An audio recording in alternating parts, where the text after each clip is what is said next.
तो जिस तरह से लीची हमारे पाचन के लिए काफ़ी फायदेमंद होती है, उसी तरह से ही हमारे पेट को गड़बड़ करने का काम भी कर सकती है।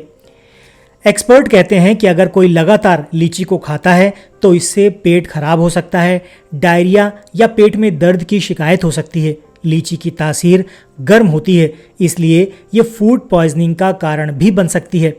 लोगों को लगता है कि ये ठंडा फल है, जबकि ऐसा नहीं है। इसलिए गर्मी के मौसम में जब भी आप लीची का सेवन करते हैं तो ध्यान रखें कि लीची का सेवन नियमित रूप से करें, एक संतुलित मात्रा में करें। आप कुछ समय छोड़कर लीची का सेवन कर सकते हैं। जिन्हें लो ब्लड प्रेशर की समस्या हो, उन्हें 2 या 4 लीची ही खानी चाहिए। इससे ज़्यादा लीची उनको नहीं देनी चाहिए। ज़्यादा लीची खाने से लो ब्लड प्रेशर के मरीजों का बीपी डाउन होने लगता है, जिससे ब्लड प्रेशर बहुत ज़्यादा कम होने से उनके शरीर में सुस्ती या उनको बेहोशी महसूस हो सकती है। बहुत से लोग ऐसे होते हैं जिनको कुछ खाने से एलर्जी की समस्या हो सकती है। अगर लीची खाने से आपको एलर्जी होती है, किसी प्रकार की कोई परेशानी होती है, तो लीची को अवॉइड कीजिए, क्योंकि कहीं ऐसा ना हो कि लीची के अधिक सेवन से वो एलर्जी की समस्या या वो परेशानी आपकी ज़्यादा बढ़ जाए। इसलिए लीची का सेवन नियमित रूप से ही करें।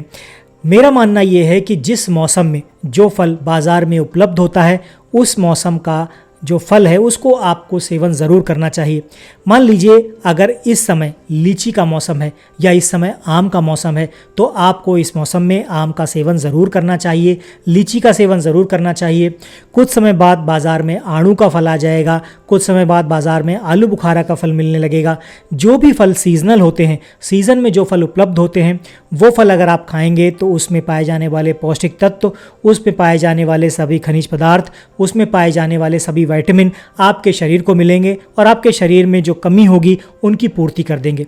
जब आप किसी दूसरे मौसम का फल खाते हैं, जैसे कि आज का अभी जो समय है, उसमें क्या होता है कि हम पॉली हाउस में फल तैयार कर लेते हैं या फिर हम उनको प्रिजर्व करके कोल्ड स्टोरेज में रख देते हैं, और दूसरे मौसम में हम उन फलों को बाज़ार में लेकर आते हैं। उन फलों को बाज़ार से हम घर ले आते हैं और उनका सेवन करते हैं। यकीन मानिए, जब आप किसी दूसरे मौसम का फल किसी दूसरे मौसम में खाते हैं या उसके विपरीत मौसम में खाते हैं, तो उसका फ़ायदा होने के बजाय उसका नुकसान आपको हो सकता है, क्योंकि नेचर ने जो चीज़ जिस मौसम में बनाई है, जिस मौसम में तैयार की है, वो इसीलिए है कि उस मौसम की चीज़ आप उसी मौसम में खाएं। अगर आप उसका उल्टा करेंगे तो हमारा शरीर धीमे धीमे बीमार होने लगेगा, कमज़ोर होने लगेगा, और फिर हमारे शरीर में नई नई बीमारियां घर कर जाएंगी।